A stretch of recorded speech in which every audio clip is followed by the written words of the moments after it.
사회를 이루는 섭리와 섭리법 부르고 시작하겠습니다. 기업의 재산과 용도.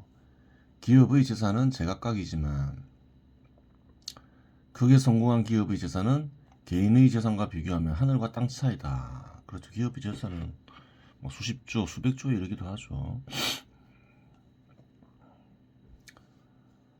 속칭 벌어놓은 재산을 기업 구성원들이 까먹고 살아도 수십 년, 수백 년은 버틸 수 있을 것처럼 보인다. 과연 그것이 가능한지 현실에서 확인해 볼 필요가 있다. 기업의 재산의 규모는 어떠할까? 실제로 그래요. 기업 구성원들이 수십 년, 수백 년 까먹고 살 수 있을 만큼 재산이 큰가 한번 확인해 볼 필요 있는 거죠. 앞에서 언급한 기업들의 재산 상태를 표로 정리하면 다음과 같다. 앞에서 9개의 기업을 언급했죠. 그래요. 이런 정보는 다 구할 수가 있죠. 재무제표를 통해서. 삼성전자 자산이라고 나와 있죠. 자산 보통 차변의 자산, 대변에 뭐 부채하고 자본이 나와 있는데 그래요. 재무제표에서 언급하는 자산은 사실은 이제 자본을 의미하죠. 자본은 뭔가요? 필요한 것을 얻기 위해 동원되는 수단이죠. 그래요. 근데 그 수단은 어떻게 얻을 수 있나요?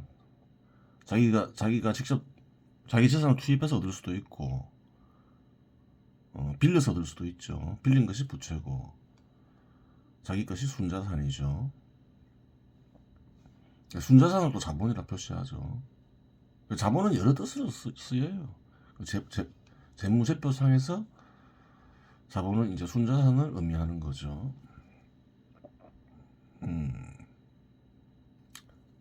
학문적으로 언어가 통일이 안 돼 있어서 그런 거죠.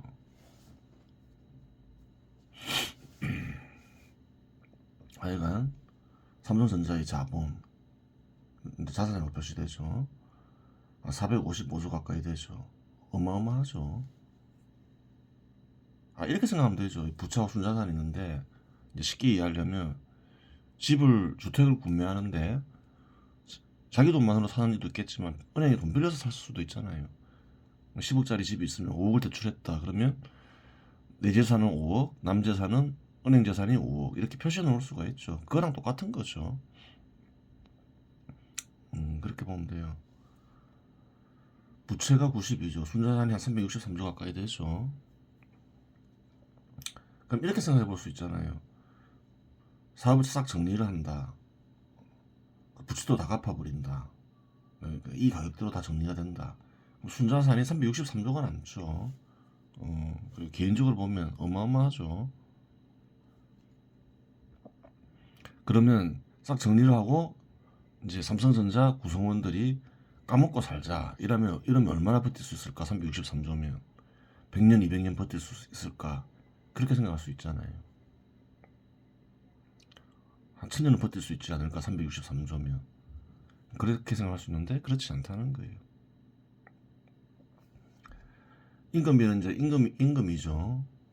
그 근로자들이 받는 임금비를 통해서 받죠. 배당금, 기업 소유주가 받는 거죠. 두 개를 합쳐볼 수 있겠죠. 합쳐서 순자산의 이 합친 값을 나눌 수가 있어요. 그래요. 그럼 버틸 수 있는 기간이 나오죠. 15년밖에 버티지 못한다는 거예요.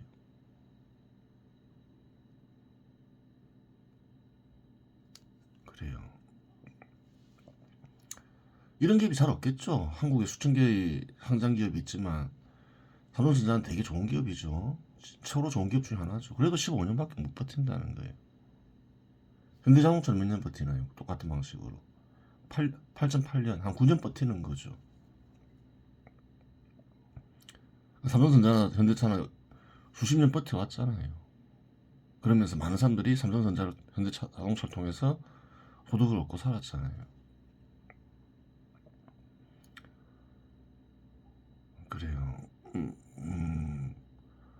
삼성전자 현대자동차에 소속되는 이들만 뿐만이 아니라 삼성전자 현대차 자동차 같은 경우에는 협력사들이 뭐 수백 개 수천 개 되겠죠. 그런 사람들 또 그런 사람들이 가족들이 먹고 살았잖아요. 어마어마한 거죠. LG화학 똑같은 방식으로 하면 20년 좀 길죠. CJ제일제당 16년, 현대건설 12.8년, 13년, SK텔레콤 7.6년, 대한항공 4.8년, 네이버 42년. 아주 예외적인 경우죠. 투자를 많이 하다 보니까 배당을 아주 적게 하기도 하고 뭐 그래서 지금 이익도 잘 나오고 있는 상황이라서 그렇게 볼 수 있는 거죠. 예전에 한번 해봤죠. 2023년에 보면 언급한 기업들 중에서 영업이익률이 제일 좋잖아요. 한창 좋을 때죠. 그런 사정이 있는 거고 2023년 기준만 보고 했으니까 그래요. 보겠습니다. 재무 상태표를 보면 기업의 전반적인 재산 상태를 알 수 있다. 자산은 기업이 소득을 얻기 위해 동원되는 수단, 즉 자본을 가리키는데, 그렇죠. 그래요. 대조표상의 자산을 가리키죠. 자본의 가치를 측정하여 화표로 표시하였다. 그렇죠. 화표로 표시되어 있죠. 화표로 표시되는 자본은 기업의 재산이기도 하기에 기업의 재산의 크기를 알 수 있다. 알 수 있죠. 재무상태표를 보면 대조표를 재무상태표라고 부르기도 하죠. 명칭이 바뀌었죠. 그런데 어느 경우이건 재산을 형성할 때는 남의 것을 빌려서도 형성할 수 있다. 예를 들어 빌려서 형성할 수도 있다. 예를 들어 주택을 구매하면 주택은 재산으로 분류되는데 주택은 자기가 지닌 화폐만으로도 구매할 수 있지만 일정 부분 타인의 화폐를 빌려서 구매할 수도 있다. 그렇죠. 따라서 남의 것과 내 것, 즉 지분이 어떻게 되는지 표시할 필요가 있게 된다. 부채는 남의 것을 가리키고 자본은 내 것을 가리킨다. 그래요. 그렇게 되는 거예요. 재무상태표에서 표시된 자본은 내 것, 즉 순자산을 가리킨다. 실상 현 시대에서 자본은 여러 뜻으로 쓰이고 있는데 경우에 따라 순자산을 뜻하기도 한다. 여기서는 그렇죠. 하여간 자산을 정리하고 빚을 갚으면 순자산이 남는다고 가정할 수 있다. 이 자산의 크기가 있죠. 그래서 부채를 빼면 순자산이 남는다 이렇게 보면 되는 거죠. 인건비와 배당금은 기업에 참여하는 이들에게 지급되는 것이니 이 둘을 더한 뒤 순자산의 더한 값을 나누면 버틸 수 있는 기간을 알 수 있다. 그렇죠. 아까 해봤죠. 삼성전자가 15년, 현대자동차가 8.8년 버틸 수 있다. 물론 네이버가 42.4년을 버틸 수 있는 것으로 나오지만 매우 예외적인 경우이다. 한국의 전체 기업을 조사해 표를 만들어 평균을 구하면 5년 정도 나와도 많이 나온 것을 볼 수 있다. 대한항공도 좋은 기업이죠. 4.8년 나오잖아요. 수천 기업들을 이런 표로 만들어 보았다. 5년 미만이 상당히 많을 수 있다는 거예요. 5년이 채 안 될 수도 있어요. 버틸 수 있는 기간이. 여기는 아주 좋은 기업들만 그래요. 언급한 거죠. 한국을 대표하는 기업들만.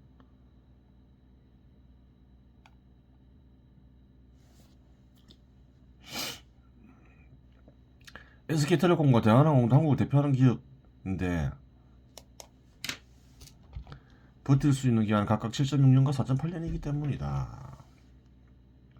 즉 기업의 재산이 수조 원, 수십조 원에 이른다고 말하면 개인 재산과 비교하면 그 부가 영원할 것 같지만 평생 까먹고 살아도 그 부가 영원할 것 같지만 이 말이죠. 사업을 통해 소득을 발생시키지 못하면 10년을 채 버틸 수 있는 기업이 별로 없다는 말이다. 그렇다는 거예요. 계속 사업을 하면서 이익을 내고 그런 와중에 이제 인건비와 배당금이 막 계속 지급되고 그러면서 10년, 20년 갈 때 이 기업 재산이라는 게 의미가 있지 까먹고 살면 의미가 없다. 10년을 채 못 버틴다. 그 말이죠. 계속 이익을 내면서 20년, 30년 갈 때 의미가 있다. 이렇게 얘기하는 거죠.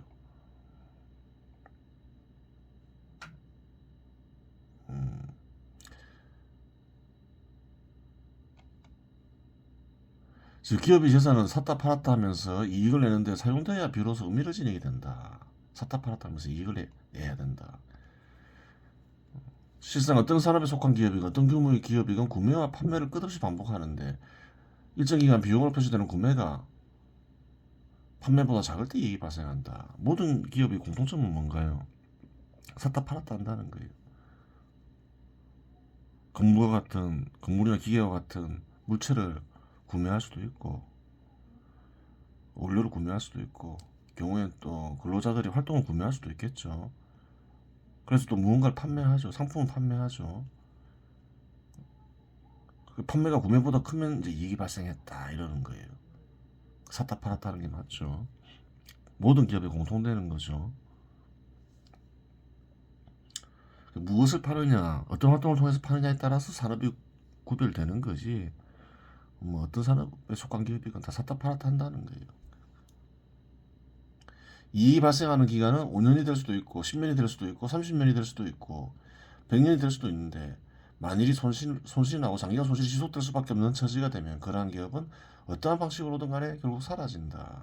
그렇죠. 아, 이 기업은 사라지겠구나. 향후 10년간 손실 날 일밖에 없겠구나. 그런 판단이 서면 어, 이제 뭐 정리를 해야 되겠죠. 그러면 재산을 건질 수가 있잖아요. 그런 판단을 잘못하면 어떻게 되나요? 아, 일시적일 거야. 이러면서 버팅기면 이제 잘못되면 크게 잘못되죠. 빚을 안 버텨보다가 그러면 이제 사기꾼 되고 감옥 가고 그런 거예요. 그래요. 수많은 이들이 재산을 투입하여 사업을 시작한다. 그중 극히 일부만이 사업을 번영시켜 대규모 기업의 소유주가 되고 또한 그중 일부만이 수십 년 혹은 100년에 이르는 기업의 소유주가 된다. 그렇죠. 음, 그래요. 수많은 사람들이 사업을 시작하죠. 자기 개인 재산을 투입해서. 그래요. 처음엔 다 규모가 작죠. 어떤 기업이건 마찬가지겠죠. 아주 특별한 경우를 제외하고는. 수많은 사람들이 어떤가요? 망하죠. 몇 년 못 버티고. 그 중에서 이제 아주 극히 일부만이 이제 번영시키면서 규모를 키워나간다는 거예요. 그래요. 또한 그중 일부만이 수십 년 혹은 100년에 이르는 기업의 소유주가 된다. 어느 정도 기업을 키웠다 해서 그래요. 또 수십 년, 100년에 이른다는 보장이 없잖아요. 투자를 잘못하면 망하고. 한국에도 그런 기업들 많죠. 대기업 중에서도 수탁이 나온다는 거예요.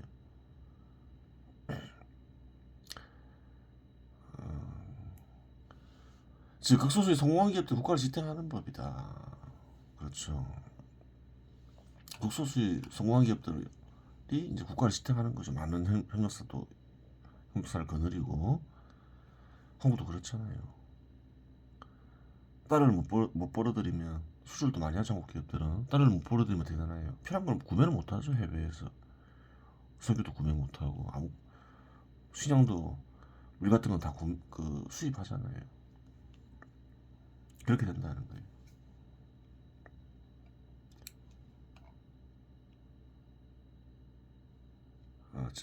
성공한 기업들 국가를 지탱하는 법이다. 그런데 그러한 기업이라고 하여 영원할까? 어느 순간 사라질 수밖에 없다. 그렇죠. 즉 국가가 지탱되기 위해서는 그러한 기업이 사라지더라도 그 기업을 대체할 수 있는 기업이 생겨나야 한다. 그래 뭐 이런 주축이 되는 기업들 중에 하나가 사라져 버릴 수 있잖아요. 근데 그것을 대체할 수 있는 기업이 없다. 삼성전자 자동차가 사라져 버렸다. 근데 그것을 대체할 수 있는 기업이 없다. 이러면 어떻게 되나요? 나라가 몰락한다는 거예요. 크게 쇠퇴하겠죠. 즉 국가가 지탱되기 위해서는 그런 기업이 사라지더라도 그 기업을 대체할 수 있는 기업이 생겨나야 한다. 무슨 알아야 된다는 거예요. 기업이 되기 쉬운 조건을 만들어야 된다는 거예요. 이게 굉장히 중요하다는 거예요. 사라지려 한다. 금방 사라져 버린다는 거예요. 봤잖아요. 이상하다. 기업이 손실하기 시작한다. 그럼 어지간한 기업들은 다 10년 안에 사라져 버린다는 거예요. 재산 상태를 보면 알 수 있잖아요. 물론 대처를 하겠죠. 기업도 나름대로. 좀 더 버틴다 해도 아주 오래 버틸 수 있고 그런 게 아니라는 거예요. 그러니까 이제 경기가 안 좋고 이럴 때 막 대기업들이 부도나고 사기꾼으로 몰려서 감방 가고 이런 건 수탁이 확인이 가능하죠. 현 시대에서. 그러한 이유로 투자 조건을 개선시키는 이는 용납이 되고 특별한 이유 없이 투자 조건을 악화시키는 일은 용납되지 않는 법이다. 그래요. 국가가 지탱되기 위해서, 번영하기 위해서, 하다못해 그냥 유지라도 하기 위해서는 그래요. 투자가 돼야 된다는 거예요. 투자가 안 된다면 이제 심각해지는 거예요. 있는 걸로만 어떻게 해보자. 그러다가 한국의 주축이 되는 기업들 몇 개가 망가져 버리면 한국은 끝이 나버린다는 거예요. 그렇게 되겠죠. 오래 버틸 수 없다. 기간을 봐라. 그런 얘기를 해주는 거죠. 딱 보면 알잖아요. 딱 누구나 쉽게 구할 수 있는 거죠. 자료를 보면. 이번 시간 여기서 마치겠습니다.